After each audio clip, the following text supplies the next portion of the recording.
नमस्कार छात्राओं, आज हमें दूसरी इकाई की दूसरी कविता बेटी युग की पढ़ाई करनी है। इस कविता के कवि हैं श्री आनंद विश्वास। प्रस्तुत कविता में इन्होंने बेटियों के शिक्षण की महत्ता बताई है। बेटियों को आगे बढ़ने के लिए आत्मनिर्भरता प्रगति को प्रतिपादित किया है। तो आइए कविता का अर्थ जान लेते हैं।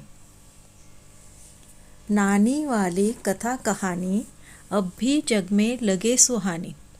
बेटी युग के नए दौर की आओ लिख ले नई कहानी। हम जानते हैं कि हमारे देश ने हर क्षेत्र में बहुत तरक्की की है, परंतु ऐसा होने के बाद भी आज भी बच्चों को नानी द्वारा सुनाई गई कहानियाँ प्यारी लगती हैं। बेटी युग में बेटा बेटी सभी पढ़ेंगे सभी बढ़ेंगे। फौलादी नेक इरादे खुद अपना इतिहास गढ़ेंगे। देश पढ़ेगा दौड़ेगी अब तरुण जवानी। नानी वाली कथा कहानी अब भी जग में लगे सुहानी। कवि कहते हैं कि हम सब मिलकर बेटियों के संबंधित नए युग की हमें कहानी लिखनी है। इस नए युग में लड़के और लड़कियां दोनों भी पढ़ेंगे और पढ़ लिख कर आगे बढ़ेंगे। देश की तरक्की होने के लिए फौलादी यानी कि मजबूत, अच्छे इरादे यानी कि संकल्प करना और अच्छे इरादों के साथ स्वयं अपना वो इतिहास लिखेंगे। कवि आगे कहते हैं कि जब देश के सभी लड़के और लड़कियां पढ़ेंगे तभी हमारा देश आगे जाएगा, आगे बढ़ेगा। युवक युवतियाँ प्रगति करते हुए और आगे आगे बढ़ेंगे, दौड़ेंगे। लेकिन फिर भी आज बच्चों को नानी द्वारा सुनाई गई कथा कहानी प्यारी लगती है। बेटा शिक्षित आधी शिक्षा, दोनों शिक्षित पूरी शिक्षा। हमने सोचा मनन करो तुम, सोचो समझो करो समीक्षा। सारा जग शिक्षामय करना, हमने सोचा मन में ठानी। नानी वाली कथा कहानी अब भी जग में लगे सुहानी। यदि सिर्फ हमने बेटों को शिक्षित किया तो वो आधी ही पढ़ाई कहलाई जाएगी, लेकिन जब दोनों को यानी कि बेटा और बेटी को अच्छी तरह से शिक्षित किया तभी उसे पूरी शिक्षा पढ़ाई कहलाई जाएगी। तो हमने सोच लिया है, मन में हमने ठान लिया है। ठान लेना यानी कि निश्चय करना।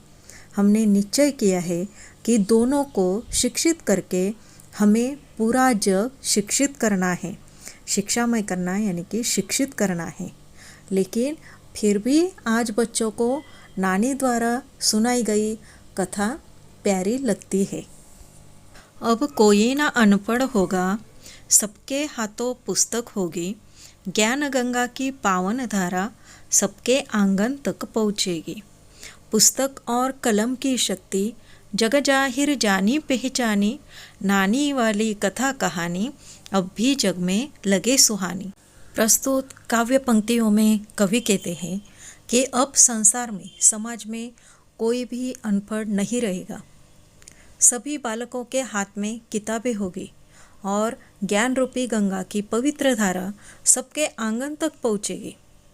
यानी कि हर घर का बच्चा पढ़ेगा। हम सब जानते हैं कि कलम में कितनी शक्ति, ताकत होती है। कलम यानी कि लेखनी, पावन यानी कि पवित्र, और किताबों भी ज्ञान का भंडार है। लेकिन आज भी बच्चों को नानी द्वारा कथा कहानी ही प्यारी लगती है। बेटी युग सम्मान पर्व है, पुण्य पर्व है, ज्ञान पर्व है। सब का सम्मान करे तो जन जन का उत्थान पर्व है। सोने की चिड़िया तब बोले, बेटी युग की हवा सयानी। नानी वाली कथा कहानी अब भी जग में लगे सुहानी।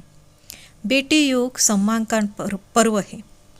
यह बेटी युग पुण्य पर्व यानी कि त्योहारों जैसा है। ज्ञान का पर्व है।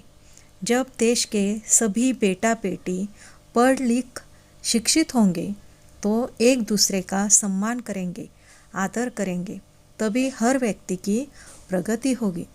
प्राचीन काल में हमारे भारत देश को सोने की चिड़िया कहलाया जाता था।